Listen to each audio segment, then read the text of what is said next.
The crisis of credit, visualized. What is the credit crisis? It's a worldwide financial fiasco involving terms you've probably heard like subprime mortgages, collateralized debt obligations, frozen credit markets, and credit default swaps. Who's affected? Everyone. How did it happen? Here's how. The credit crisis brings two groups of people together, homeowners and investors. Homeowners represent their mortgages, and investors represent their money. These mortgages represent houses, and this money represents large institutions like pension funds, insurance companies, sovereign funds, mutual funds, etc. These groups are brought together through the financial system, a bunch of banks and brokers commonly known as Wall Street. While it may not seem like it, these banks on Wall Street are closely connected to these houses on Main Street. To understand how, let's start at the beginning. Years ago, the investors are sitting on their pile of money, looking for a good investment to turn into more money.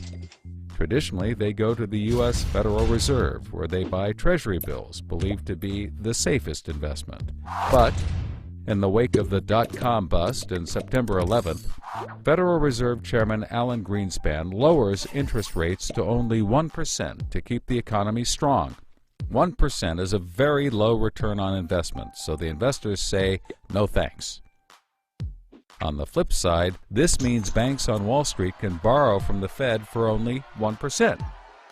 Add to that general surpluses from Japan, China, and the Middle East, and there's an abundance of cheap credit. This makes borrowing money easy for banks and causes them to go crazy with leverage. Leverage is borrowing money to amplify the outcome of a deal. Here's how it works. In a normal deal, someone with $10,000 buys a box for $10,000. He then sells it to someone else for $11,000. For a $1,000 profit, a good deal.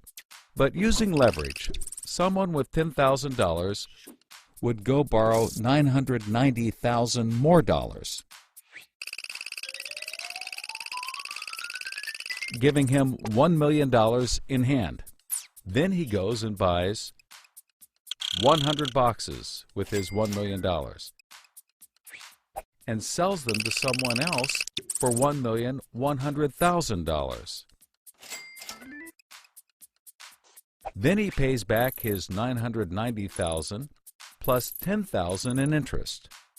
And after his initial $10,000, he's left with a $90,000 profit versus the other guy's $1,000.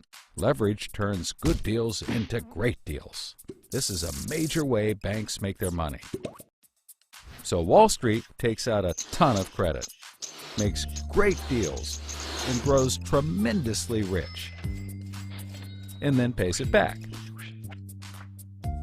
The investors see this and want a piece of the action, and this gives Wall Street an idea. They can connect the investors to the homeowners through mortgages. Here's how it works. A family wants a house, so they save for a down payment and contact a mortgage broker. The mortgage broker connects the family to a lender who gives them a mortgage. The broker makes a nice commission. The family buys a house and becomes homeowners. This is great for them because housing prices have been rising practically forever. Everything works out nicely. One day, the lender gets a call from an investment banker who wants to buy the mortgage. The lender sells it to him for a very nice fee.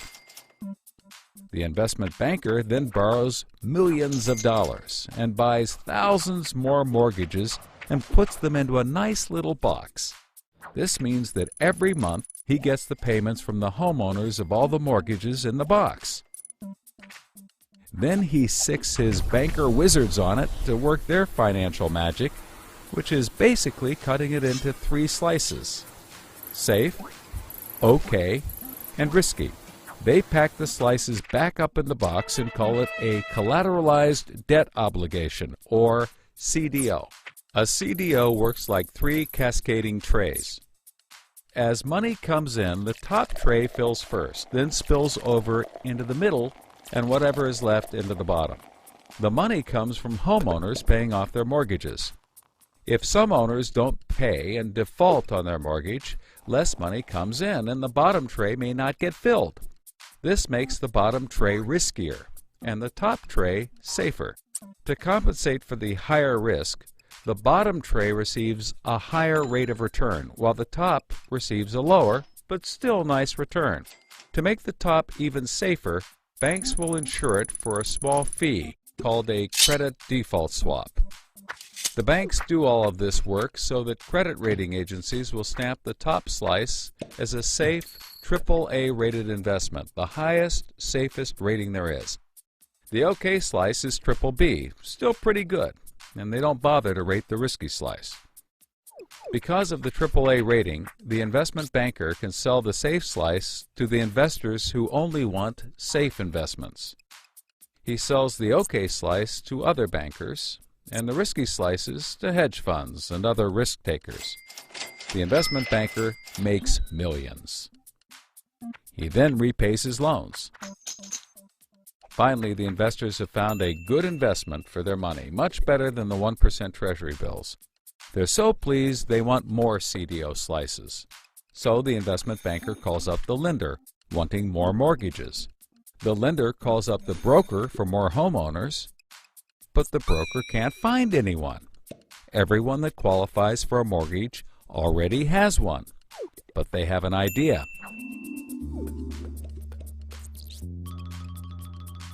When homeowners default on their mortgage, the lender gets the house, and houses are always increasing in value.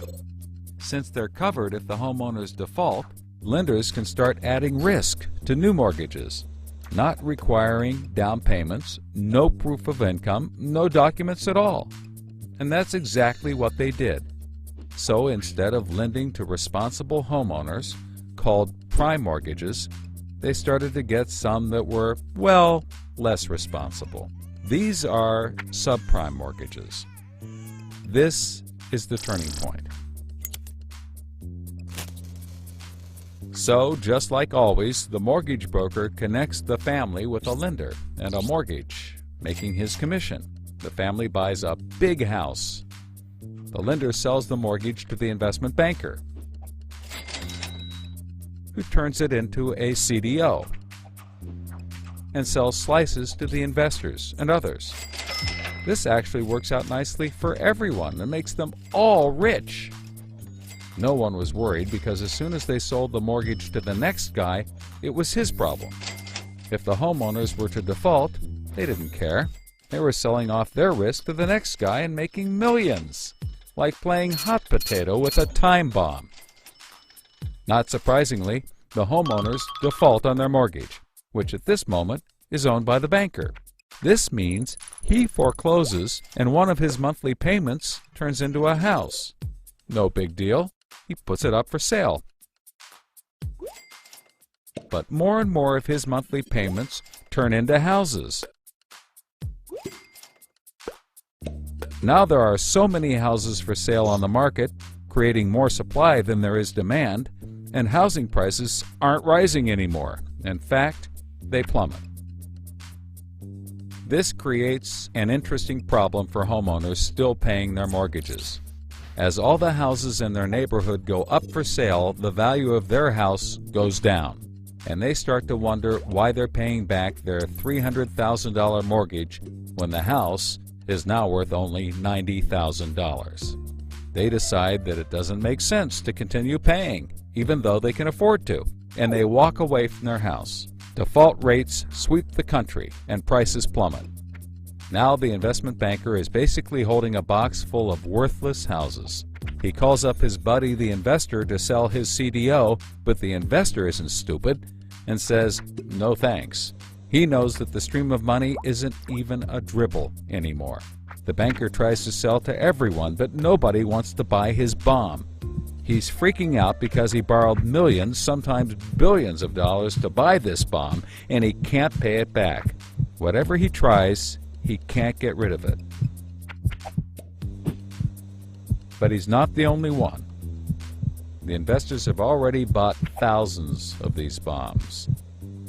The lender calls up trying to sell his mortgage, but the banker won't buy it, and the broker is out of work. The whole financial system is frozen, and things get dark.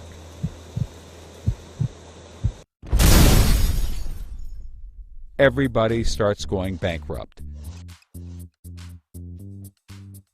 But that's not all. The investor calls up the homeowner and tells him that his investments are worthless. And you can begin to see how the crisis flows in a cycle. Welcome to the crisis of credit.